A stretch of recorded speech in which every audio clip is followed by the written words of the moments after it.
Alright, in this video I'm going to be installing a DriCore subfloor in my basement. Before I do that, I do need a little bit of prep work done, and for the prep work all I really have here is a 6-foot level and a Sharpie marker, and really all that needs to be done is to fill in about half the room with some self-leveling cement. And you can see the left side of the floor is actually pretty flat, but then it dips down on the right side, so there's a bit of a hump right down the center of the room, and then everything right of the hump dips downward and everything left of the hump is flat.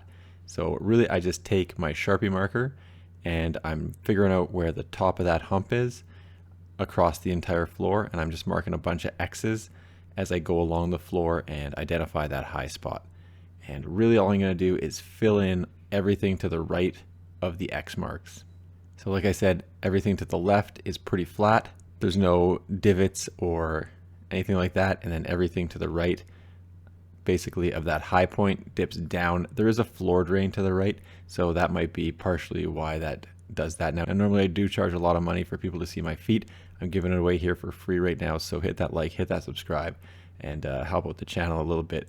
And like I said, I'm coming across the room and just marking that high point. It's not straight. You can see it kind of gets a little bit further to the right. It drifts around a little bit, but about 15 minutes with a level is all I need to figure out where the high spot is across the room. And then I just connect the dots with the Sharpie marker and it looks just like that. So there's the low spot in the room, everything to the right, and then it's lowest closest to that door. Now I do seal the bottom where I'm going to put the self-leveling cement.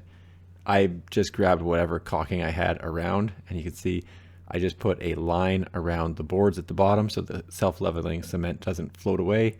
And then obviously you got to block up the doorway because you don't want it to just pour into the doorway. And that is what it looks like. So now I'm going to get ready to do the self-leveler. And the self-leveler turned out well. I was hoping to use just one bag of the Sika level, but I ended up using 2 bags. Unfortunately, they're $40 a bag, kind of a bummer.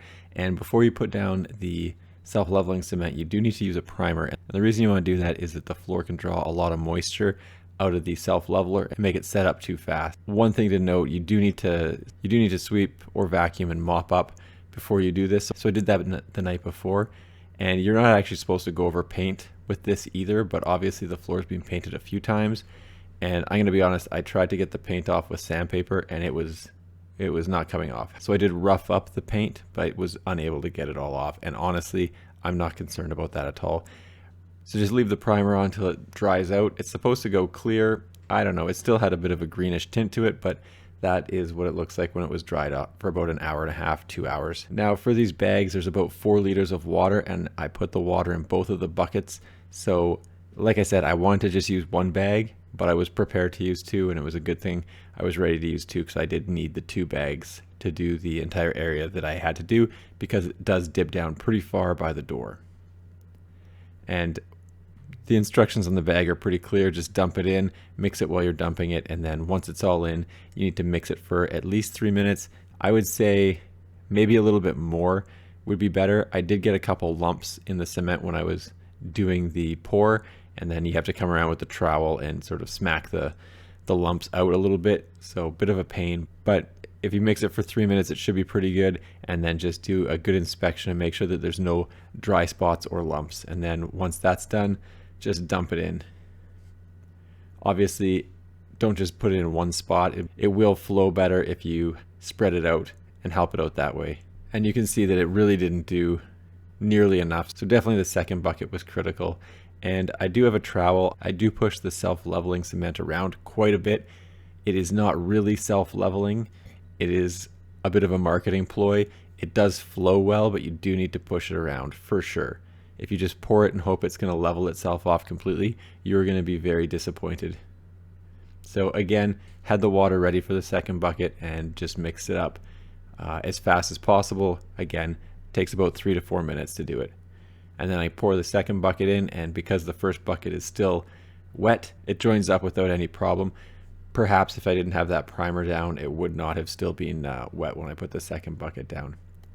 And I do float the level through it, and I do trowel it down quite a bit. So I edited the troweling out of this video, but I do move it around with the trowel to make sure that it's actually flat. If you don't trowel it or you don't agitate it in some way to break the surface tension, it will not come out very flat. And you can see right where the pour ended, there is a bit of a ridge there. I do come by and rough that up and smooth it out, but it's not going to affect the DriCore floor really much. It's not high enough to do that. There are a couple bumps, and I am going to take those bumps out, and I'm just using the multi-tool with a grinder attachment on it, and that makes really short work of any high spots or bumps. So that is a good way to fine tune it. And I also use the oscillating multi-tool to get that board off as well. You probably could just smack it with a hammer, but I think then you'd be running the risk of damaging the cement that you just put down. And incidentally, it did take about 24 hours for the self-leveler to fully cure up here. And this is the DriCore. It is styrofoam on one side and then oriented strand board OSB on the other, and it's all tongue and groove, and it's about 2 feet by 2 feet. I think maybe it's 23.5 inches or something strange like that, and it really goes together easily. You should have a hammer of some sort. A rubber mallet is what I'm using, and then I just have a 2x2 as a smacking stick to knock things together so that you don't damage the tongue or the groove when you're doing this. And in this case, I'm going tongue towards the wall in both orientations.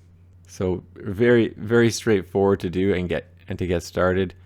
Obviously, just put the tongue in the groove, take the hammer and smack it. And I'm using full tiles to start with, and then when I start a new row, it's going to be a half tile so that the joints are staggered every second row. I got lucky I didn't have to do a rip cut on this final tile. It is going to fit well. And just one point to note, I found it easier to put the shims in afterwards. So I do use 1/4 inch shims around the entire of the perimeter of this thing, but I don't do that initially. I come back and do that because when you're hammering these things in, when you haven't got very many down, it moves around too much. So putting those shims in around the wall later is just as easy to do and probably works out better. So like I said, I did do a rip cut and cut one in half for the second row, and that, like I said, is just to stagger the joints and provide a stronger floor. I do use Tapcon screws in the end, so it probably doesn't matter that much, but you are supposed to stagger them. And these are the shims I got. It is 1/4 inch plywood. I also got a smacking bar, the Tapcons, and I did get shims for underneath the floor, but I didn't use them. I found the floor was pretty flat and nothing was moving around. So I found that the shims that I bought, they're the DriCore actual shims, were completely unnecessary. But if you had an uneven floor, perhaps you would want them. And you can see the 1/4 inch shims that I made out of a piece of plywood are already around. And for the corner beater bar, you just put it in place and smack it in reverse.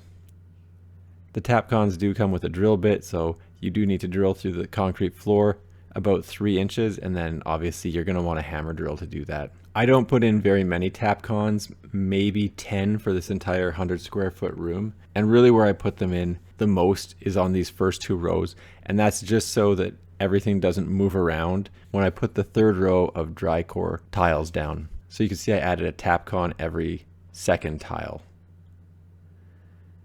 And then when doing the final row, obviously you just take your tape measure, figure out how much you need to cut off, accommodate for the tongue and groove concept here, because obviously you need to slot it between the final DriCore tile and the wall, so it has to be a little shorter than you might think, but having a circular saw is helpful. This one I cut a little bit too big, but it does fit. It's just a little bit tight. So I found cutting it a little bit smaller than you would think you would want is actually beneficial, and it won't really affect the floor because this isn't the final covering for the floor anyway.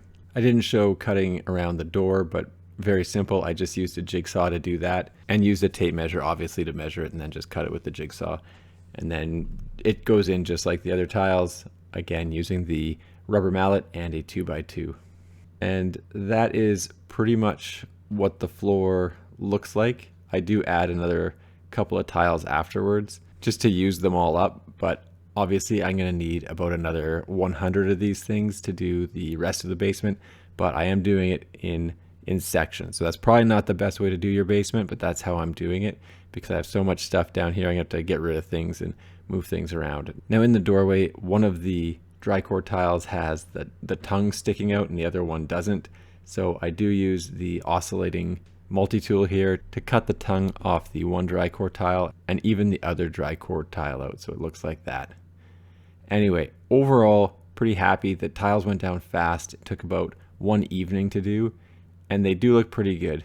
And now I'm ready to do the laminate flooring. Anyway, thanks for checking out my video. Don't forget to like and subscribe.